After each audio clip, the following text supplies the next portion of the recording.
Hello, welcome to a new episode of the AW Confidential podcast. Jessica Shore is an award winning actress and writer who stars in the one woman show Bette Davis Ain't for Sissies, directed by award winning Karen Carpenter. The plot revolves around Davis's campaign against the male dominated studios. Now, I have to say I'm almost embarrassed, but when I was doing research on Bette Davis, I could not believe all the amazing facts I found out about her. And I want to share a couple of them. In 1936, Warner sued Bette Davis, forcing her to honor her contract. She had been receiving unfavorable roles and just there was a lot of sexism, which I think there's still a little bit of that, but around her career and a lot of inequality, as we all know. In 1938, Davis made the cover of Time magazine, which I also didn't know. She was a Hollywood legend who used her voice to fight unfair treatment, and she was way ahead of her time, empowering others to challenge the system and stand up for what they believed in. Jessica, thank you so much for being here, first of all. I mean, she's an icon, and I had no idea. And I think Right? a lot of us probably don't. Yeah. No, Yvette, I love that you said that because, like, honestly, I too did not know the stature of Betty at all. I did not know the vastness of her career and her life and her kind of this she was like the first trailblazer, the first person to speak out against the Hollywood system in a time that there was no voice. There was no voices for men or women, a little bit, but not to a place where there was a platform to speak out against these unfair treatment, inequality, sexism, as you mentioned. So I'm glad that you got excited to learn about her.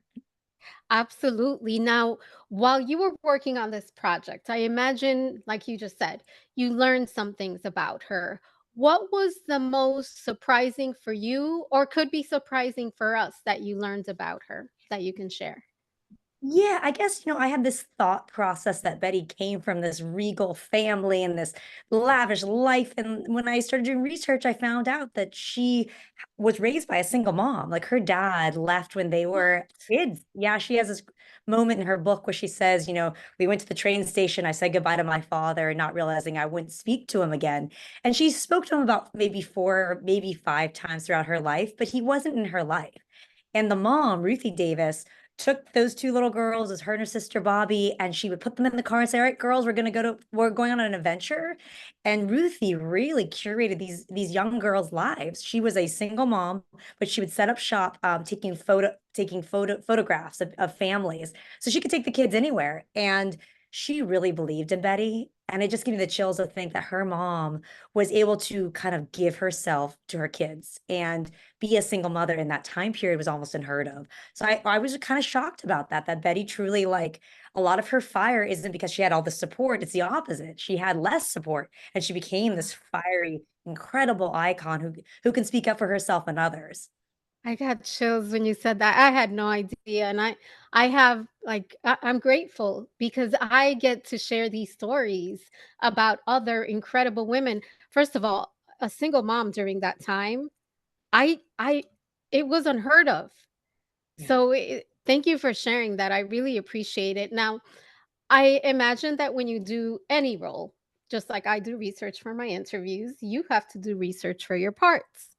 So, was there any part of her story in particular that you struggled with or that resonated with you that really left a mark on you?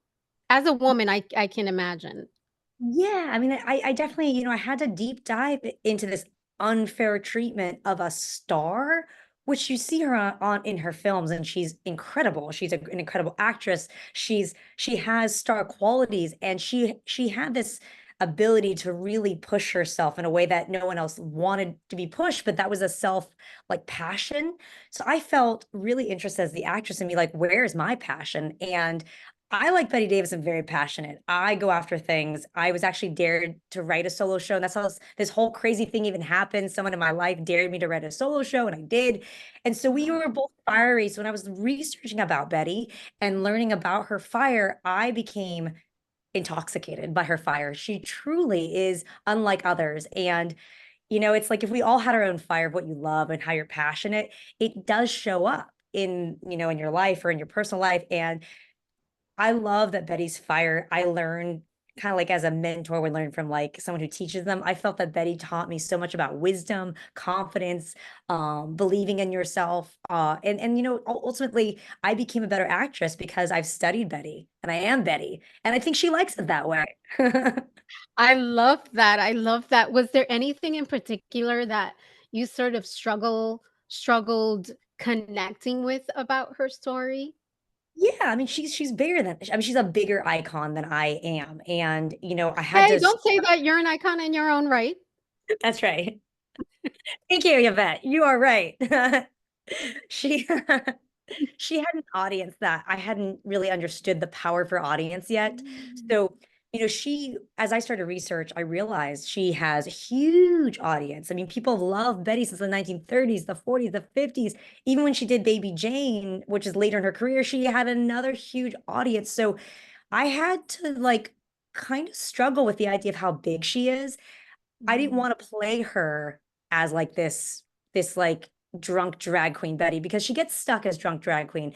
To me, she is more than that.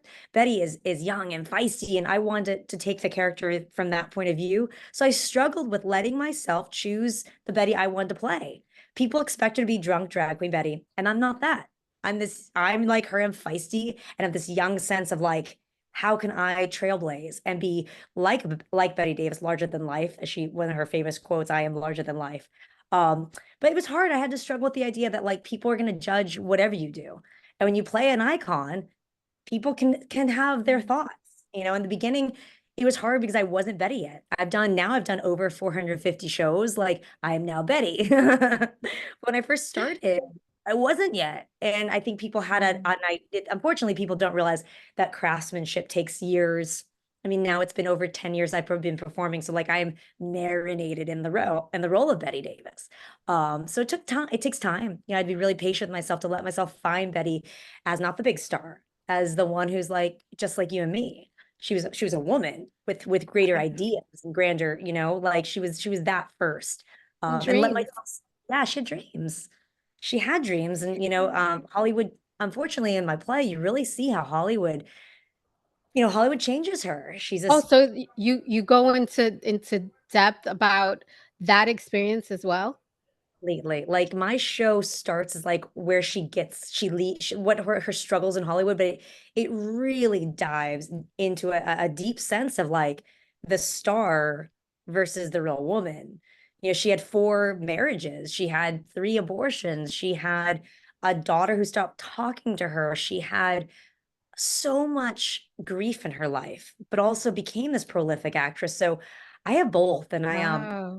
audience members, they always tell me I've never seen anything like it.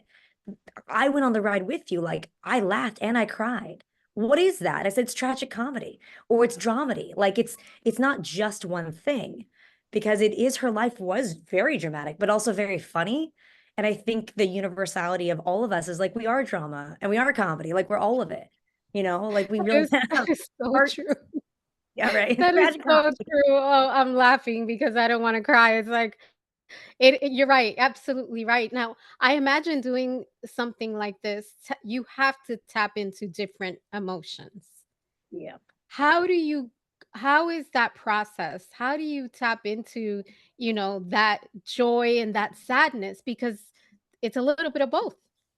All of it. Yeah, it's a little bit of both. And like I think the biggest part is when I started working. So Karen Carpenter is an amazing director. And I was telling someone recently, I said, Karen came in, she's drama desk award-winning director. This woman is no joke. Our rehearsals were 5-hour rehearsals, line by line, moment by moment. We worked everything. And Karen kind of sowed in the seeds of who the woman Betty Davis is underneath. You see the facade of the star, but she brought in the underbelly and the feeling and the emotion so that every moment that I play, it's from my own life too. It's like amazing how it's this life imitates art, or like people come into your life at certain times. Much of Betty Davis's life, I've had similar experiences. And I was able to take in certain moments of my own life and kind of sew it together with the direction of Karen and the idea that as an actor, every I love this part about being an actor. Everything you have is usable. Like if you've had trauma or drama or sadness or happiness or joy, you can use it all. And like there's a line in my show at the very end of the show, after everyone's seen and really felt the entire like emotional, I guess, journey of the show, I say, I could use it all for baby Jane. Basically I name off with the sadness, the tragedy, like all that Betty went through. She could use it all for her kind of like big performance in Baby Jane. People hadn't seen that side of her yet. And it became this like cult classic. Betty didn't know that. Betty was out of a job at that point of her career. So like and even when I think of that, I'm thinking that on stage, I think of all me getting to the stage, me showing up and like having to go through my own isms in my own life. And it's just like Betty, we all do it. So I kind of love that part too, is I feel like the audience can laugh and cry with me. And it's important because we all go through so much in life. And oftentimes you don't know how to cry. Some people Oh, don't. Yeah. no, absolutely. You have it's really hard because it's almost like we have to sometimes put on that facade, right?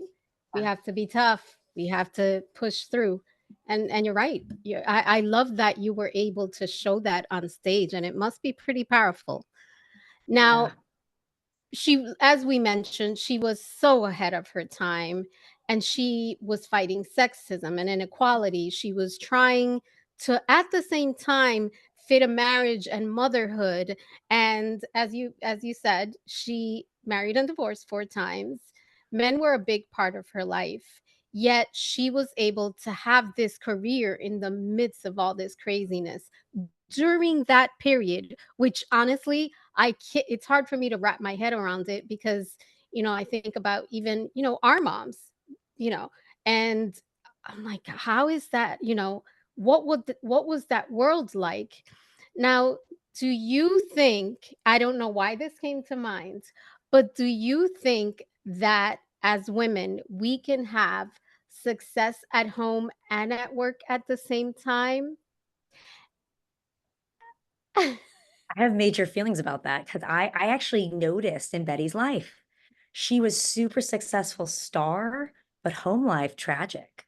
She had, unfortunately, like each of her marriages ended for real reasons. Like the first husband was her childhood sweetheart, but he was not ambitious. On the newspaper, they wrote, what does Mr. Davis think? As if he was like this lazy person because she was such a star. He didn't like Hollywood, so she had that. Her second husband, there's a lot of abuse. There's actually I guess it would have been her second and third husband. There was like abuse in that. And then she didn't have a baby for real until she was 39 years old. She had abortions before because in Hollywood, she knew she had her babies, she would have not been a successful star. And Ruthie and her talked about like what's the cost of having a baby at this point of your life? And she realized she had something called the fixer where they would come onto sets and they were doctors who were studio doctors and they would take care of these problems in their dressing room. And then these women would go through something called exhaustion, or they would make stuff up in the paper. That So you've I got saw Betty. something like that in Marilyn Monroe's story. Totally. Those women, this gives me chills, Wow. but those women in their contracts had certain things that they were allowed to have. And you couldn't get divorced. She had to stay married to her first husband, which it could have ended sooner, but in her contract, she had the marriage clause. We have to marry somebody and you can't divorce them for at least 5 years because it looks bad for the studio. So she's had her Wow. first marriage was for 6 years. And as Betty would, she would find ways to get out of things. But like, I think it was really hard to be Betty Davis at home. I think she was a star on set and she had a lot of power, but being home, she had to deal with the personality of being a wife after being on set for 16, 18-hour days sometimes. And then you have a husband who may or may not understand you. So I think she had a lot of struggle with that. And I don't know if she ever found true happiness at home. And in my play, I ended up adding it's interesting how things happen. Like it's such like how divine art occurs. I originally had a play that was only 55 minutes because it had to fit certain time slots for like festivals. And then I got this opportunity to show in Chicago. I was given a 4 week round in Chicago, and they asked me to expand the show. So I was there and I had a 60-minute show, and they said, "We love your show. Come back next year, expand your show. We want to see a 90-minute show." And there's a divine moment of my life. They wanted to see more. And I realized I'm missing the parts at home. I'm missing her marriages. I'm missing the death of these, of like her father being a failed father. Like I'm missing these moments of Betty being cracked. So I brought the cracked side of the story, which makes her fully human. And so to answer your question, I think it's really hard to do all she did and be successful at all of it. There's a cost, definitely a cost. It sounds like this was a not only a process, but it was a learning experience for you. So I'm curious, what was, the podcast and the community is all about lessons. And I'd love to for you to share what was the greatest lesson that you learned from doing this role? Oof, that gets me choked up. I don't think I realized that I could do as much as I could do when I believed in something. When I fell in love with Betty myself, I felt outside of her because she felt like such a star. I thought, how would I play a star? And I had to teach myself. You just got to take just one step at a time. Just follow the breadcrumb. Don't do the whole thing. Just take little pieces of your passion and do a little bit at a time. So that way you don't take the whole concept of I'm gonna write a play. Just in the very beginning, it was like, I just want to learn to be Betty Davis. Like originally it was never supposed to be this. Actually interesting. It's a lesson. It was never supposed to be a giant success. I was walking around New York City. People kept saying I look like a young Betty Davis. I finally Googled her face. I was like, oh, I guess. And then I read her Wikipedia and I was like, wow, this woman's badass. It's insane. And then I had a class. We had to do someone famous. And I was going to do Lucille Ball because I'm a funny redhead. But then Oh, I read Betty's book, The Lonely Life, which you've got to read. And between the book and this idea that I looked a little like Betty and someone had dared me to write a solo show independently, I did it in a class. And the class turned into this insane process of me never giving up. So I think that was the baby steps. Like, listen to your intuition, allow yourself time to find the beauty of the moment because it's been over 10 years. Like it was not an overnight success. And I'm glad it wasn't because what? 10 years? and 2008 is when I was told I looked a little like Betty Davis. 2008. Over 10 years. That's like 14 between the research, the performing, the believing in myself part.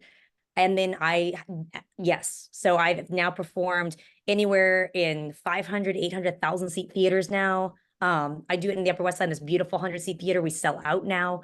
I did it twice in Chicago. Amazing reviews, 3 times in Scotland at the Edinburgh Fringe Festival. And then someone loved the show so much, they called the St. James Theater in London and got me a run. It's crazy. Oh, and here's Love another lesson. it. I ended up reaching out to the Betty Davis estate during the process, and they actually called me on the phone and told me how much they liked the play. And I went out to LA and I met with the Betty Davis estate with Catherine Cermick, her assistant, and she gave me a pair of Betty's scarf, handkerchief, and gloves to wear in the I show. got chills. Yeah, Ugh. yeah. Like that would have never happened if I just like had this whim of an idea. So I think it's also to like follow through with yourself as a creative person or just as a human. If you say you're gonna do something, do it. Just I do it. love it. Thank you for sharing that story. That was inspiring. Thank you. Now, you said that Betty, one of her quotes was, "She's larger than life." Yeah. Yeah, she So said, I would love for you to tell me, how are you larger than life? "Ooh, Jessica Sherr is Yes. larger than life." Yes, yes, yes, yes. Okay, okay. I like this. This is good. This is good. This is good. I am larger than life, like Betty, in that I will never give up. I will always in with the power of my own heart and soul and blood and sweat and tears, allow myself the full journey so that life is lived. It is not left short. It's not left cut off. It's not left what if. It is left that I know I've done the work I wanted to do because I tried and I did it. I love it. I can't think of a better way to end our interview than with that. You are, I mean, a bright star, and I hope to see the show one day. Yeah, where are you? You in New York? I'm in New York. I'm in New York. Girl, seriously. Yeah, I do it once a month. I do it once a month, so So you will see it. I will absolutely look for it for sure. Thank you, Jessica, so much. Please share with our listeners how they can find out more about you and the show as well.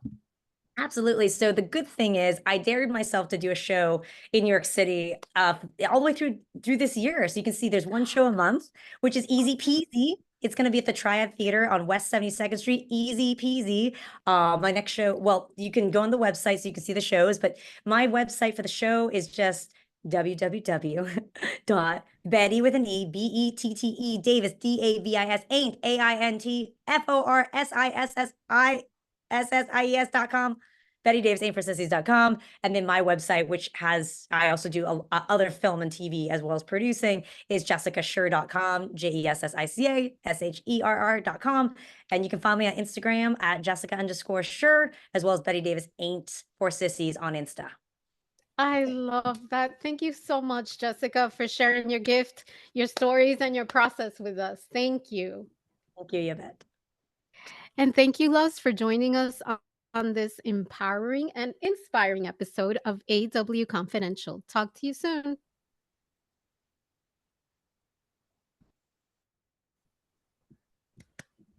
Beautiful.